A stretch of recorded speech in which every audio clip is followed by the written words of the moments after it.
Télésoins à domicile est une approche novatrice d'apprentissage qui utilise les technologies pour un meilleur soutien à l'autogestion de la maladie chronique, telle que le diabète, l'insuffisance cardiaque, l'hypertension artérielle et la maladie pulmonaire obstructive chronique.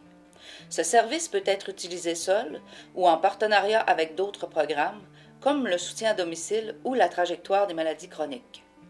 Ce système de surveillance clinique à distance aide l'usager à mieux comprendre sa maladie et à autogérer ses symptômes tout en demeurant à domicile.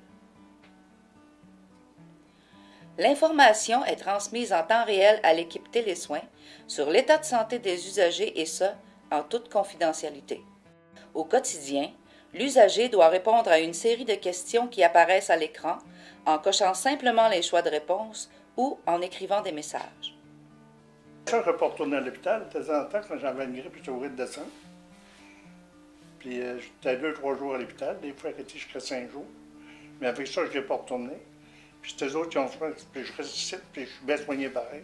À part de ça, disons qu'on dirait que ça nous fait une sécurité aussi.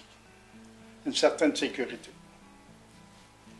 Parce que là, nos infirmières sont au courant de tout, si on a des malaises, si on n'a pas, si ça va bien, ça va bien. Ils sont au courant de tout. C'est pour ça que je disais tantôt qu'on est bien soigné.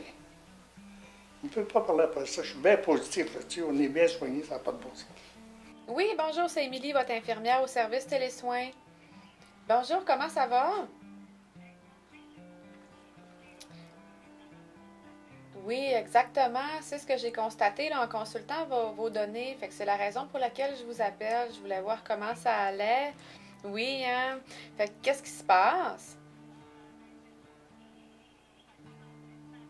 D'accord. Fait qu'à ce moment-là, je vous inviterai à consulter votre professionnel au dossier. En fonction des données entrées dans la fiche de l'usager, l'infirmière Télésoins et l'infirmière pivot travaillent en collaboration afin de déterminer les besoins d'enseignement. Grâce à ce système de suivi, elles peuvent personnaliser l'enseignement à l'usager selon sa condition clinique et déposer les bons outils dans sa bibliothèque virtuelle. En tant qu'infirmière clinicienne, je vous dirais que la prévention est vraiment au cœur de ma profession.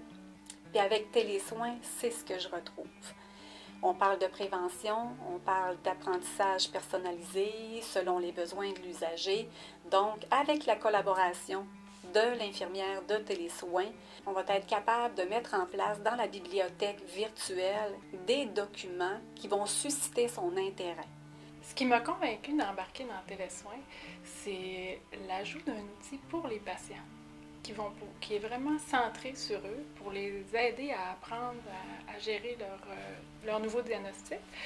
Puis, je pense que pour le médecin, oui, c'est intéressant, ça nous donne des outils, des données de plus, mais pour le patient, c'est là qu'on va chercher tout le gain parce que c'est eux qui prennent en charge, qui viennent des gestionnaires de leur propre maladie. Lorsqu'on annonce un diagnostic d'hypertension de nouveau à un patient, bien, usuellement, on va leur prescrire un médicament, puis on les laisse partir avec ça en lui disant d'aller vérifier sa pression à la pharmacie ou s'acheter une machine de pression, mais on n'a personne pour l'accompagner là-dedans, surtout si le patient n'a pas de médecin de famille. Avec Télésoins, ça me donne une corde de plus à mon arc parce que je sais qu'il va avoir qu'il va prendre sa pression tous les jours, puis on va avoir l'infirmière de Télésoins qui va suivre sa pression en direct, puis qui va pouvoir l'avertir si sa pression est mal contrôlée.